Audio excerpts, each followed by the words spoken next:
গতকাল 19 April prime Asia বিশ্ববিদ্যালয়ের textile engineering বিভাগের 23-24 ব্যাচের শিক্ষার্থী জাহিদুল ইসলাম পারভেজ নিজ বিশ্ববিদ্যালয় ক্যাম্পাসে সন্ত্রাসী হামলায় নির্মমভাবে নিহত হয়েছেন।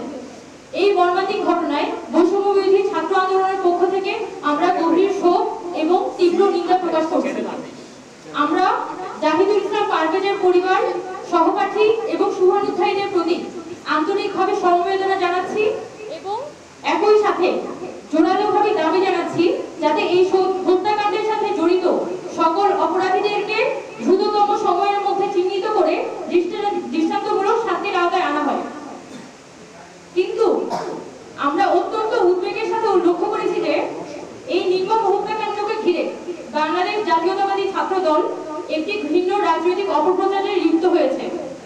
হত্যার প্রকৃত কারণ, প্রকৃত অপরাধী এবং ক্যাম্পাস সহিংসতা ছড়ানোর পেছনে বাস্তব চিত্রকে আড়াল করে তারা ঘটনার রাজনৈতিক ব্যবচ্ছেদে বেশি মনোযোগী হয়েছে। এমনকি উদ্দেশ্য প্রণোদিতভাবে গণঅভ্যুত্থানের প্ল্যাটফর্ম বৈষম্যবিরোধী ছাত্র আন্দোলনকে এই হত্যার মদতদাতা হিসেবে অভিযুক্ত করে যাচ্ছে। আমরা এই রাজনৈতিক অপচেষ্টার বিরুদ্ধে কঠোর প্রতিবাদ জানাচ্ছি। আমরা স্পষ্ট করে বলতে চাই, হামলার প্রথম যে সিসিটিভি ফুটেজ দেখা গিয়েছিল, হামলার প্রথম সিসিটিভি ফুটেজে যাদেরকে সরাসরি আক্রমণ করতে দেখা যায় সেখানে বৈষম্যবিরোধী ছাত্র আন্দোলন কেউ উপস্থিত ছিল না। কিন্তু ঘটনাস্থলের প্রদর্শিত যে দ্বিতীয় ফুটেজ, সেখানে প্রাইম এশিয়া বিশ্ববিদ্যালয়ের সাধারণ শিক্ষার্থীরা উপস্থিত ছিলেন। সেই সাধারণ শিক্ষার্থীদের মধ্যে বৈষম্যবিরোধী ছাত্র আন্দোলনের বনানী থানা কমিটির সাথে যুক্ত এবং প্রাইম এশিয়া বিশ্ববিদ্যালয়ের ফার্মাসি ডিপার্টমেন্টের স্টুডেন্ট হৃদয় মিয়াজি এবং একই বিশ্ববিদ্যালয়ের শিক্ষার্থী এবং বৈষম্যবিরোধী ছাত্র আন্দোলনের আরেকজন সদস্য, যিনি ঘটনাক্রমে বিশ্ববিদ্যালয়ের ইংরেজি বিভাগের 231 ব্যাচের শিক্ষার্থী সোভান নিয়াজ তুষার, তিনিও উপস্থিত ছিলেন। একই সাথে ওই ঘটনাস্থলে ছাত্রদল কর্মী তাওহীদ এবং প্রাইম এশিয়া বিশ্ববিদ্যালয়ের ছাত্রদলের প্রেসিডেন্ট প্রার্থী ইমতিয়াজ জাহিদ এবং আরো কিছু সাধারণ শিক্ষার্থীও উপস্থিত ছিলেন। ওয়ালটন আবারও মিলিনিয়ার অফারে ওয়ালটন ফ্রিজ কিনে আপনিও হয়ে যেতে পারেন মিলিয়নিয়ার।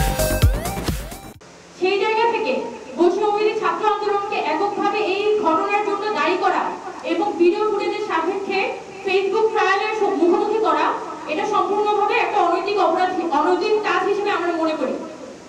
আমরা বলতে চাই যে এখানে অপরাধ প্রমাণিত হওয়ার আগে ছাত্রদল যেভাবে বৈষম্যবিরোধী ছাত্র আন্দোলনের বিরুদ্ধে বিভ্রান্তিমূলক প্রচার চালাচ্ছে এবং মিডিয়ার ট্রায়ালে লিপ্ত হয়েছে, তা অত্যন্ত নিন্দনীয় এবং অনভিপ্রেত। আমরা আবারও পরিষ্কারভাবে জানাতে চাই, এই হত্যাকাণ্ডের সাথে জড়িত যেই হোক তাদেরকে রাজনৈতিক পরিচয়ের ঊর্ধ্বে গিয়ে নিরপেক্ষ ও স্বচ্ছ তদন্তের মাধ্যমে বিচারের আওতায় আনতে হবে। যেহেতু ক্যাম্পাসের একজন শিক্ষার্থী হত্যার মতো গুরুতর অপরাধ সংঘটিত হয়েছে, তাই প্রত্যক্ষ ও পরোক্ষভাবে উপস্থিত সকলকে তারা যে সংগঠনই হোক তদন্তের আওতায় আনাটা আবশ্যক। এছাড়া আমরা অত্যন্ত উদ্বেগের সাথে জানাচ্ছি যে এই ঘটনাকে কেন্দ্র করে ছাত্রদল একটি পরিকল্পিত বিভ্রান্তিমূলক প্রচারণা শুরু করেছে। তারা বৈষম্যবিরোধী ছাত্র আন্দোলনকে সন্ত্রাসী আখ্যা দিয়ে সাধারণ ছাত্রদের ন্যায্য দাবি এবং গণঅভ্যুত্থানের এই প্ল্যাটফর্মটিকে কলঙ্কিত করার অপপ্রয়াস চালাচ্ছে। এই অপপ্রয়াস আমরা ঘৃণা ভরে প্রত্যাখ্যান করি। আমরা স্পষ্ট করে জানাতে চাই, গণতান্ত্রিক ছাত্র সংগ্রামকে সন্ত্রাস আখ্যা দিয়ে যারা দমন করতে চায় তারা প্রকৃত অর্থে সহিংসতার পৃষ্ঠপোষক। এই হত্যাকাণ্ডের প্রকৃত অপরাধীদের চিহ্নিত করে বিচার করতে হবে এবং একই সাথে এটাও নিশ্চিত করতে হবে যেন এই নিরীহ শিক্ষার্থীদের রাজনৈতিক প্রতিহিংসা বা মিডিয়া ট্রায়ালের শিকার হতে না হয়। আমরা আমাদের জায়গা থেকে এটা দাবি করি যে এই ঘটনার, এই যে হত্যাকাণ্ড হয়েছে জাহিদুল ইসলাম পারভেজের, সেই হত্যাকাণ্ডের একটি স্বচ্ছ, নিরপেক্ষ এবং প্রমাণ ভিত্তিক একটি তদন্ত হোক এবং যেখানে কোনোভাবেই কোনো রাজনৈতিক চাপ বা প্রভাব খাটানো যাবে না। এই হত্যাকাণ্ডের প্রসঙ্গ ধরে আমরা একটি মৌলিক প্রশ্ন উত্থাপন করতে চাই যে আমাদের ক্যাম্পাসগুলোর আসলে নিরাপত্তা কোথায়? এসব প্রশ্নের উত্তর তো আসলে ইন্ডিয়ান গভর্নমেন্টকে দিতে হবে যে একটা গণঅভ্যুত্থান পরবর্তী সময়ে আমাদের একটা বিশ্ববিদ্যালয়ের সামনে কিভাবে করে সেই বিশ্ববিদ্যালয়ের শিক্ষার্থীদের কুপিয়ে মারা যায় এবং আমরা এসব প্রশ্নের উত্তর